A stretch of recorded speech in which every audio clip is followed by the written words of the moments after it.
Thank you. Thank you. Good morning, everyone. Dean Steinberg, Jim, thank you for the honor of joining the SAIS community to help inaugurate this truly magnificent new home. Jim has contributed so much over his remarkable career, but his most lasting contribution is the generation of thinkers, the generation of doers that he's educated, that he's mentored, that he's inspired, including me. Dr. Brzezinski also believed that one of his most enduring contributions to international affairs was shaping America's rising scholars and practitioners, including President Carter, who described himself as an eager student of Zbig, and Ian, Mark, Mika, all of whom have strived to bring us closer to what Zbig called the pragmatic fusion of American power with American principle. So 80 years ago, when Paul Nitze came together with then Congressman Chris Herter to create this institution, they set about finding a place to house it. They settled on a decaying mansion on Florida Avenue that had once been home to a girls' school. An old basketball court served as SAIS's first library. As Jim mentioned, I had the experience of working in the original housing for SAIS, also the profound, distinct honor of temporarily occupying the office that Paul Nitze once inhabited. But as Nitze and Herter both knew, buildings, from the humblest to the grandest, are just that, buildings. It's people who infuse them with ideas and purpose.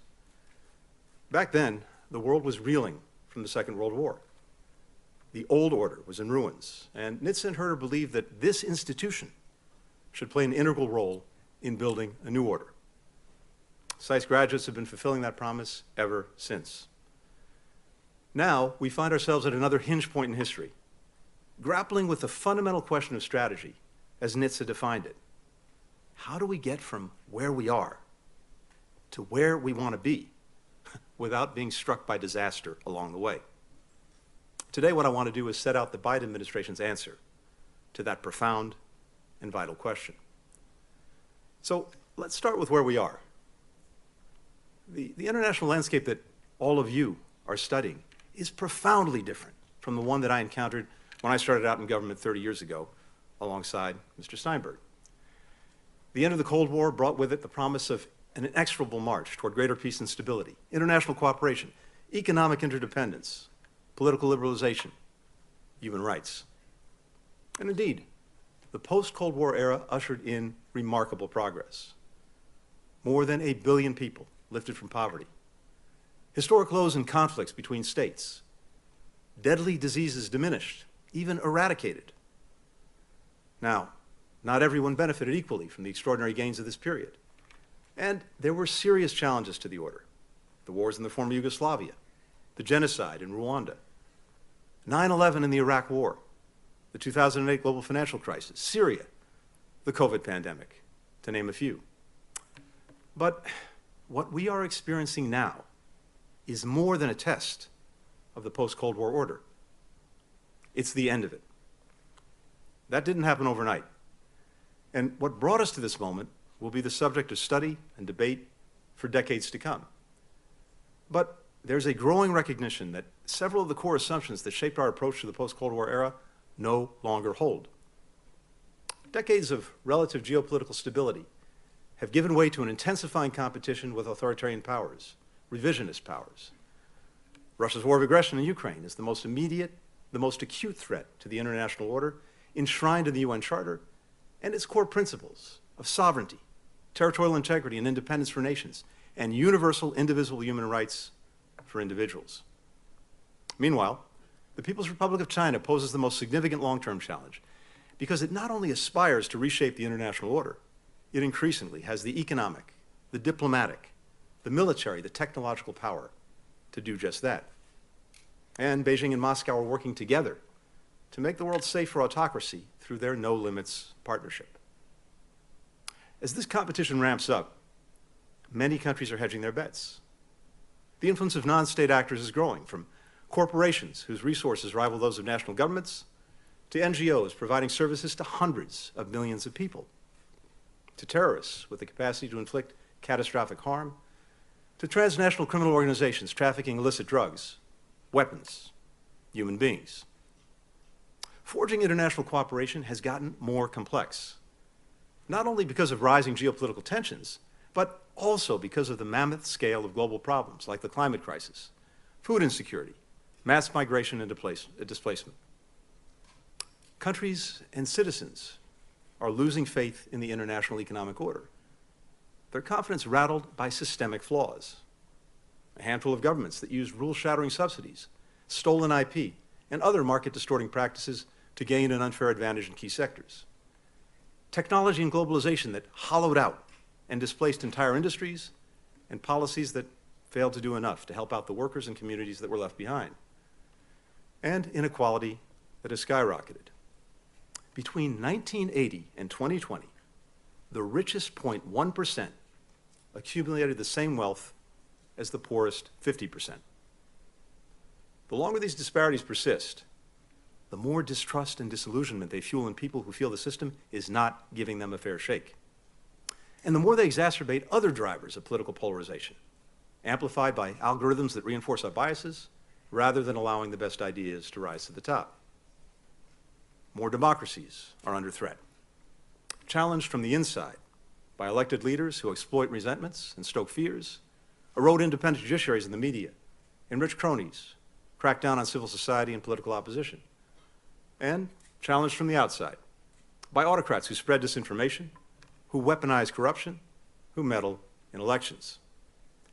Any single one of these developments would have posed a serious challenge to the post-Cold War order. Together, they've upended it. So, we find ourselves at what President Biden calls an inflection point. One era is ending, a new one is beginning.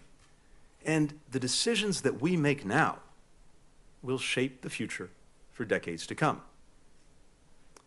The United States is leading in this pivotal period from a position of strength. Strength grounded in both our humility and our confidence. Humility because we face challenges that no one country can address alone. Because we know we will have to earn the trust of a number of countries and citizens for whom the old order failed to deliver on many of its promises. Because we recognize that leadership starts with listening and understanding shared problems from the perspective of others so that we can find common ground. And because we face profound challenges at home, which we must overcome if we're going to lead abroad. But confidence, because we've proven time and again that when America comes together, we can do anything. Because no nation on earth has a greater capacity to mobilize others in common cause. Because our ongoing endeavor to form a more perfect union allows us to fix our flaws and renew our democracy from within. And because our vision for the future, a world that is open, free, prosperous, and secure, that vision is not America's alone, but the enduring aspiration of people in every nation, on every continent. A world where individuals are free in their daily lives and can shape their own futures, their communities, their countries. A world where every nation can choose its own path and its own partners.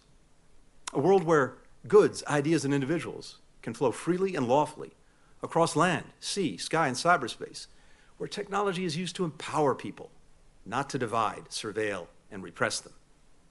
A world where the global economy is defined by fair competition, openness, transparency, and where prosperity is not measured only in how much countries' economies grow, but how many people share in that growth. A world that generates a race to the top in labor and environmental standards, in health, education, infrastructure, technology, security, and opportunity. A world where international law and the core principles of the UN Charter are upheld and where universal human rights are respected. We'll advance this vision guided by a sense of enlightened self-interest that has long animated U.S. leadership at its best. We helped build the international order after World War II and invested in the progress of other nations and people because we recognized that it would serve humanity's interest, but also our own. We understood that even as the most powerful nation on earth, forging shared global rules, accepting certain constraints, and supporting the success of others would ultimately make the American people more prosperous, more peaceful, more secure. It still does.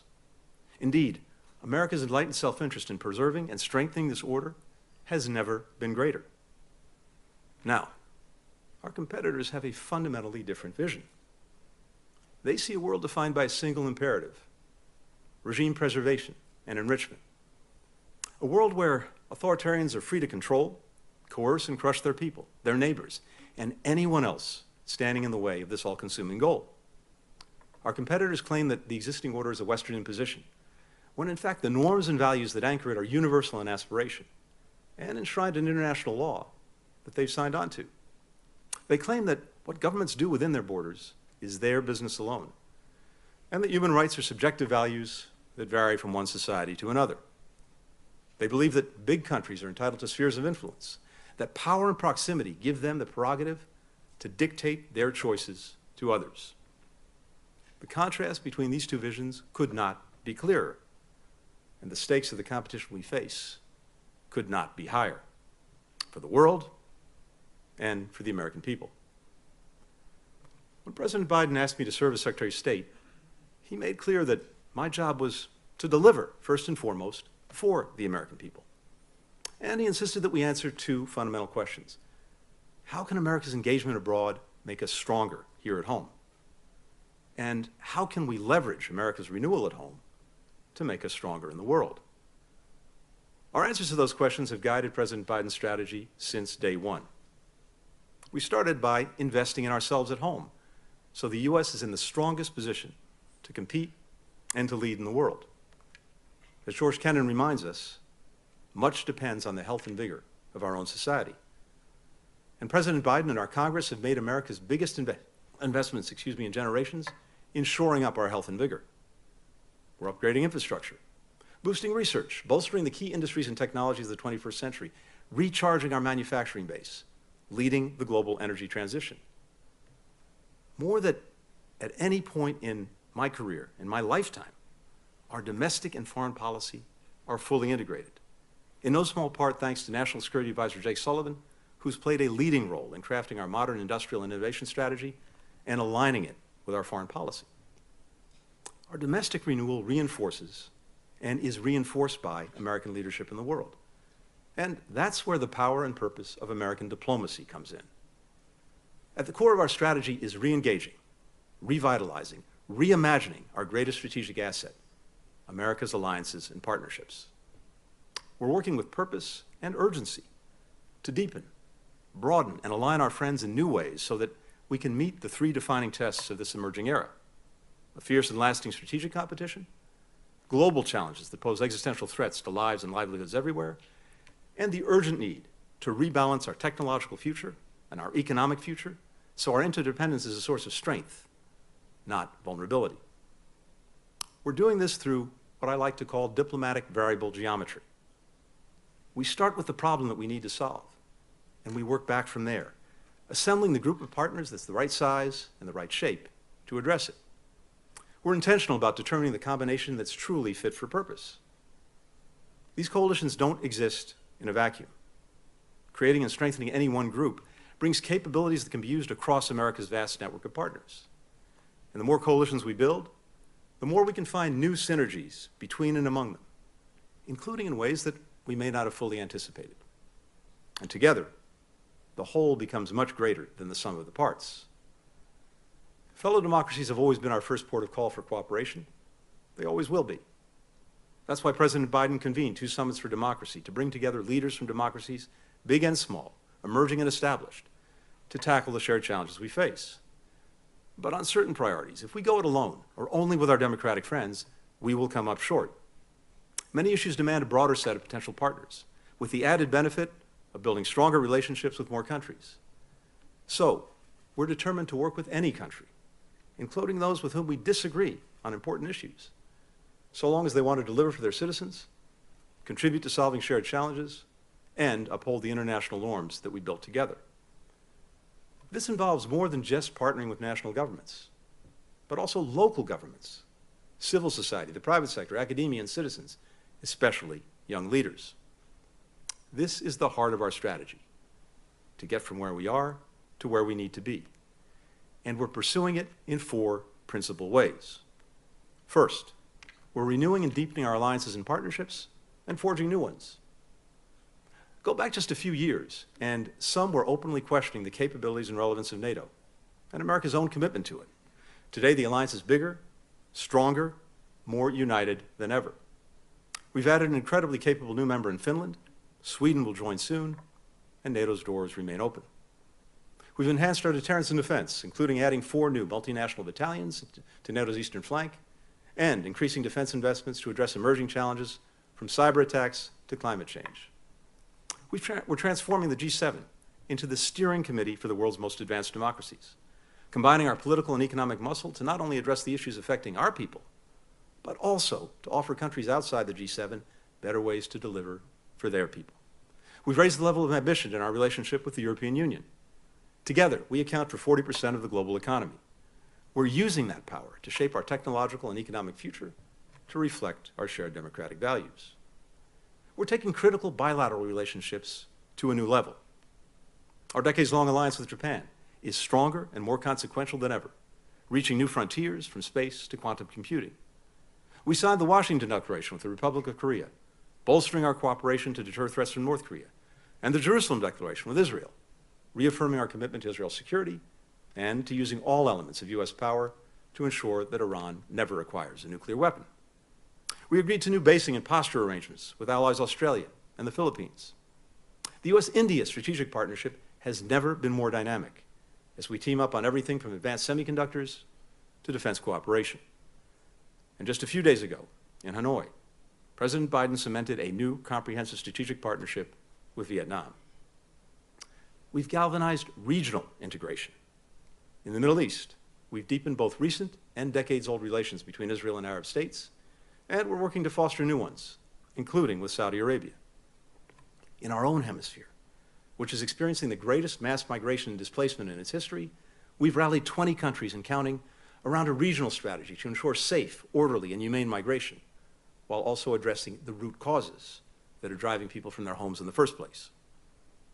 And President Biden has hosted summits with leaders from the Americas, Southeast Asia, Africa, the Pacific Island countries, to drive transformational partnerships. Second, we're weaving together our alliances and partnerships in innovative and mutually reinforcing ways across issues and across continents. Just consider for a minute all the ways that we've rallied different combinations of allies and partners to support Ukraine in the face of Russia's full-scale aggression. With Secretary of Defense Austin's leadership, more than 50 countries are cooperating to support Ukraine's defense and build a Ukrainian military strong enough to deter and beat back future attacks. We've aligned scores of countries in imposing an unprecedented set of sanctions, export controls, and other economic costs on Russia. On multiple occasions, we've marshaled 140 nations at the United Nations, more than 2/3 of all the member states, to affirm Ukraine's sovereignty and territorial integrity and condemn Russia's aggression and atrocities. We've rallied donors, philanthropies, humanitarian groups to get life-saving assistance to millions of displaced Ukrainians. We coordinated the G7, the European Union, and dozens more countries to support Ukraine's economy, to build back its energy grid, more than half of which Russia has destroyed. That's what variable geometry looks like. For every problem, we're assembling a fit-for-purpose coalition. Because of the remarkable bravery and resilience of the Ukrainian people and our support, Putin's war continues to be a strategic failure for Russia. Our goal is to ensure Ukraine not only survives, but thrives as a vibrant, prosperous democracy, so that Ukrainians can write their own future and stand on their own. Some once saw threats to the international order as confined to one region or another. Not anymore. Russia's invasion has made clear an attack on the international order anywhere will hurt people everywhere. We've seized on this recognition to bring our transatlantic and Indo-Pacific allies closer together in defending our shared security, prosperity, and freedom. When Russia cut off oil and gas supplies to Europe in the winter to try to freeze countries out of supporting Ukraine, Japan and Korea joined America's leading liquefied natural gas producers to ensure European countries had the energy needed to keep their homes warm throughout the winter. Japan, Korea, Australia, and New Zealand are now regular and active participants in NATO meetings. Meanwhile, European countries, Canada, and others have joined our allies and partners in Asia in sharpening their tools to push back against the PRC's economic coercion. And U.S. allies and partners in every region are working urgently to build resilient supply chains, particularly when it comes to key technologies and the critical materials that are needed to make them. We created a new security partnership, AUKUS, with Australia and the United Kingdom to build modern nuclear-powered submarines and to advance our joint work on AI, quantum computing, and other cutting-edge technologies. Coming out of the first ever trilateral leaders summit at Camp David last month between the United States, Japan, and Korea, we are taking every aspect of our relationship to the next level, from increasing joint military exercises and intel sharing to aligning our global infrastructure investments. We've elevated the Quad partnership with India, Japan, and Australia to deliver for our countries in the world on everything from manufacturing vaccines to strengthening maritime security to addressing climate challenges. When I set out the administration's Invest, Align, and Compete strategy toward China last year, we pledged to act with our network of allies and partners in common purpose. By any objective measure, we are now more aligned and acting in more coordinated ways than ever before. That allows us to manage our competition with China from a position of strength, while taking advantage of open channels of communication to speak clearly, credibly, and with a chorus of friends about our concerns, demonstrating our commitment to cooperate on issues that matter most to us in the world, and minimizing the risk of miscalculation that could lead to conflict. Third, we're building new coalitions to tackle the toughest shared challenges of our time, like closing the global infrastructure gap. Now, pretty much everywhere I go, I hear from countries about projects that are environmentally destructive and poorly built, that import or abuse workers, that foster corruption and burden them with unsustainable debt. Of course, countries would prefer transparent, high-quality, environmentally sound investments. They don't just always have a choice. We're working with our G7 partners to give them a choice. Together, we've committed to deliver $600 billion in new investment by 2027 through the Partnership for Global Infrastructure and Investment, or PGI. And we're focusing our government support on areas where reducing risks will unlock hundreds of billions more in private sector investment. So let me just give you a couple of quick examples of how we're doing this. We're making a series of transformative investments in the Libido Corridor. That's a band of development connecting Africa from Angola's port of Libido across the DRC to Zambia, with a new port, new rail lines and roads, new green power projects, new high-speed internet. The project will deliver 500 megawatts of power, enough to provide electricity for more than 2 million people, cut around 900,000 tons of carbon emissions every year, create thousands of jobs for Africans, thousands more for Americans, and bring critical minerals like copper and cobalt to global markets.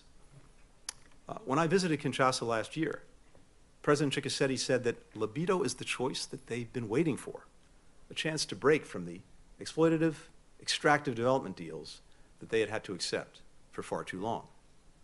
And just this past week at the G20, President Biden and Indian Prime Minister Modi announced another ambitious transportation, energy, and technology corridor that will connect the ports of Asia, the Middle East, and Europe.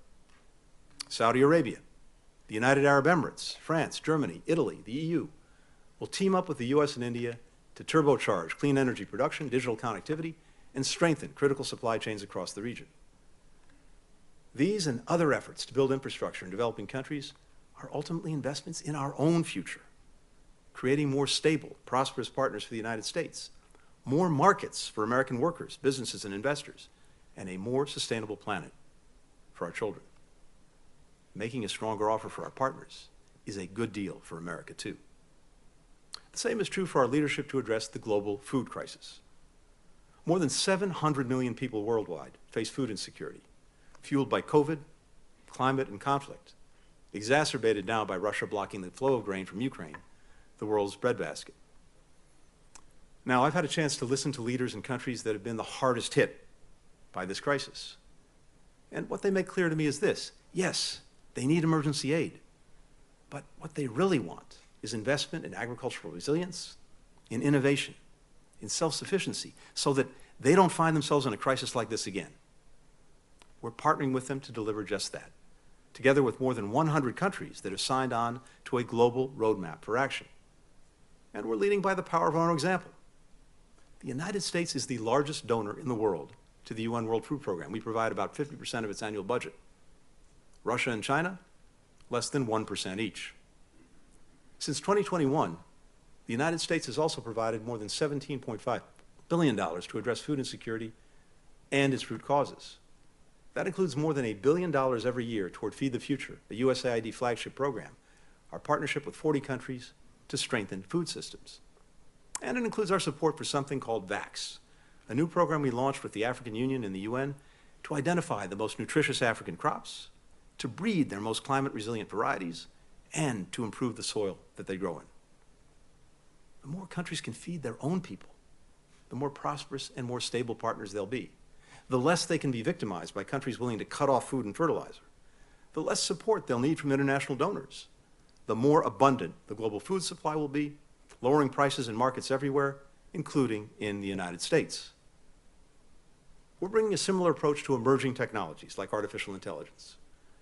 In July, President Biden announced a new set of voluntary commitments from 7 leading AI companies to develop safe, secure, and trustworthy AI systems. And just yesterday, 8 more leading companies signed on. These commitments are the foundation for our engagement with a wide range of partners to forge an international consensus around how to minimize the risks and maximize the potential of rapid AI advances. We're starting with our closest partners, like the G7, where we're designing an international code of conduct for private actors and governments developing advanced AI and common regulatory principles, and partners like the United Kingdom, which is convening a global summit on AI safety to better identify and mitigate longer-term risks. Now, for these norms to be effective, we'll need to bring a wide range of voices and views into the discussion, including developing countries. We're committed to doing just that. Shaping AI's use is critical to preserving America's competitive edge in this technology and also fostering AI innovation that actually benefits people everywhere, like helping predict individuals' risk of deadly disease or forecasting the impact of more severe, more frequent storms. That's the idea behind a meeting I'll host at the UN General Assembly next week to focus governments, tech firms, civil society on using AI to advance the Sustainable Development Goals. Let me give you just one final example of how we're building a new coalition to address a problem that many people probably didn't think of as a foreign policy issue: synthetic drugs. Last year alone, nearly 110,000 Americans died of a drug overdose. 2/3 of those deaths involved synthetic opioids, making synthetic opioids the #1 killer of Americans aged 18 to 49. The crisis cost the United States nearly $1.5 trillion in 2020 alone, to say nothing of the suffering it's inflicting on families and communities across our country. We're not alone in this. Every region is experiencing an alarming rise in synthetic drugs, and no one country can solve this problem. That's why we created a new global coalition to prevent the illicit manufacturing and trafficking of synthetic drugs, to detect emerging threats and patterns of use, to advance public health responses. More than 100 governments and a dozen international organizations have joined that coalition. Together, we're aligning joint priorities, identifying effective policies, integrating healthcare providers, chemical manufacturers, social media platforms, and other key stakeholders in our efforts. We'll meet next week in New York to broaden this work. Of course, these are far from the only areas where we're building or sustaining coalitions. We're also using them to address security threats, from the multinational task force we set up to protect the ships crossing the Straits of Hormuz, to the long-standing coalition of countries that we created to defeat ISIS. We continue to partner with governments, with regional organizations, citizens, to press for diplomatic solutions to conflicts new and old, from Ethiopia and Eastern DRC, to Armenia and Azerbaijan, to Yemen, where we help forge and maintain a delicate truce. Our mediation helped Israel and Lebanon reach a historic agreement to establish a maritime boundary between their countries, enabling the development of significant energy reserves to the benefit of people in both countries and beyond. The more we bring together allies and partners to make real progress on critical issues like infrastructure, like food security, like AI, like synthetic drugs, like conflicts new and old, the more we demonstrate the strength of our offer. Take any recent challenge where nations around the world have looked to powerful countries to lead. At best, our competitors have sat on the sidelines, closed their checkbooks. At worst, they've made bad problems even worse and profited from others' suffering, extracting political concessions in order to sell countries vaccines, deploying mercenaries who make unstable places less secure, plunder local resources, and commit atrocities, turning people's basic needs for heat, for gas, for food, for technology, into a cudgel to threaten and coerce them. At this critical inflection point, we're showing countries who we are. So are our competitors. Finally, we're bringing our old and new coalitions together to strengthen the international institutions that are vital to tackling global challenges. That starts with showing up. When the United States has a seat at the table, we can shape the international institutions and the norms that they produce to reflect the interests and values of the American people and advance our vision for the future. Upon taking office, President Biden moved swiftly to rejoin the Paris Climate Accords, the World Health Organization. We won back a seat on the UN Human Rights Council. We recently rejoined UNESCO, the United Nations educational, scientific, and cultural organization that will play a role in shaping the norms that define artificial intelligence. We've competed intensely to elect the most qualified leaders to head international standard-setting agencies like the UN International Telecommunications Union and the International Organization for Migration. Not only were the two Americans who won these races the best candidates for the job, each is also the first woman to lead her respective institution. Now, however imperfect these institutions may be, there's no substitute for the legitimacy and capabilities that they bring to bear on issues that matter to our people. So we have an abiding self-interest in working through them and in making them work better. And not just for the United States, but for everyone. The more people and nations around the world see the UN and organizations like it representing their interests, their values, their hopes, the more effective these institutions will be, and the more we can rely on them. That's why we put forward an affirmative vision for expanding the UN Security Council to incorporate more geographically diverse perspectives, including new permanent and non-permanent members from Africa and Latin America and the Caribbean. With Secretary Yellen's leadership, we're making a major push to revitalize and reform the multilateral development banks so that they can meet the pressing needs of low and middle income countries who are facing a perfect storm of challenges. The growing impact of the climate crisis, economic fallout from COVID, inflation, and crushing debt. President Biden is working with Congress to unlock new lending capacity for the World Bank and the International Monetary Fund to provide more financing at cheaper rates for investment in climate mitigation, in public health, and other critical issues in these countries. Together, these U.S.-led initiatives would generate nearly $50 billion in lending for low and middle-income countries.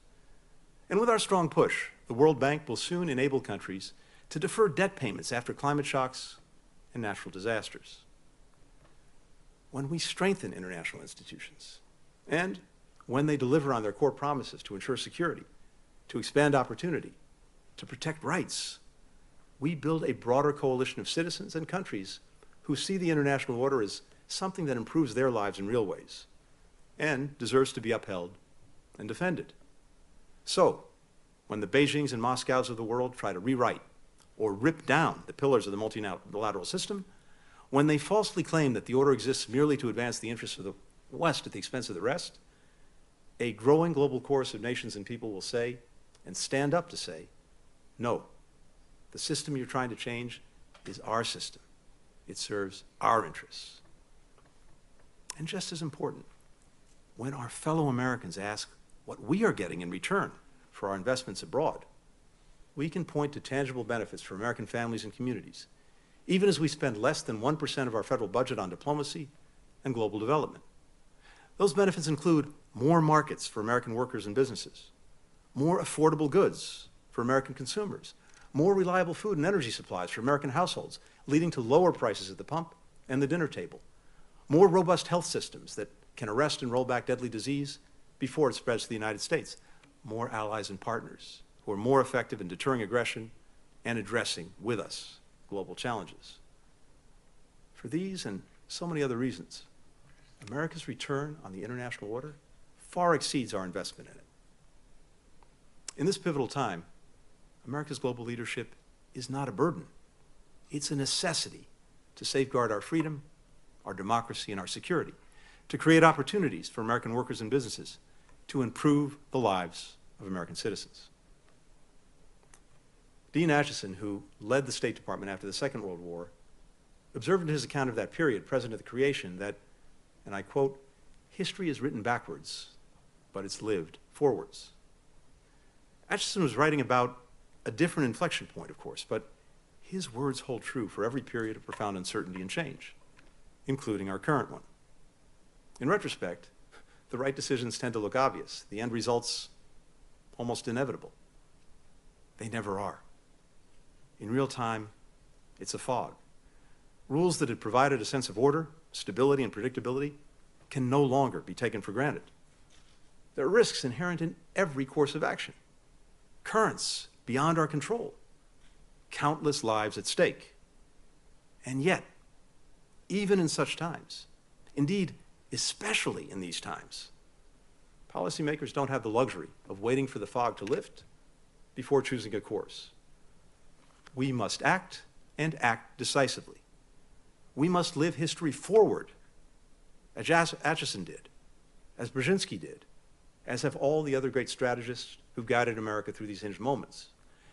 We must put our hand on the rudder of history and chart a path forward, guided by the things that are certain, even in uncertain times: our principles, our partners, our vision for where we want to go, so that when the fog lifts, the world that emerges tilts toward freedom, toward peace, toward an international community capable of rising to the challenges of this time.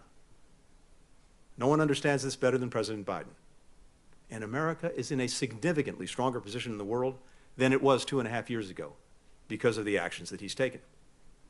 I'm convinced that decades from now, when the history of this period is written, maybe by some of you, it will show that the way we acted, decisively, strategically, with humility and confidence, to reimagine the power and purpose of U.S. diplomacy, we secured America's future, we delivered for our people, we laid the foundation for a more free, a more open, a more prosperous era for the American people and for people around the world. Thanks very much for listening. Thank you. Thank you.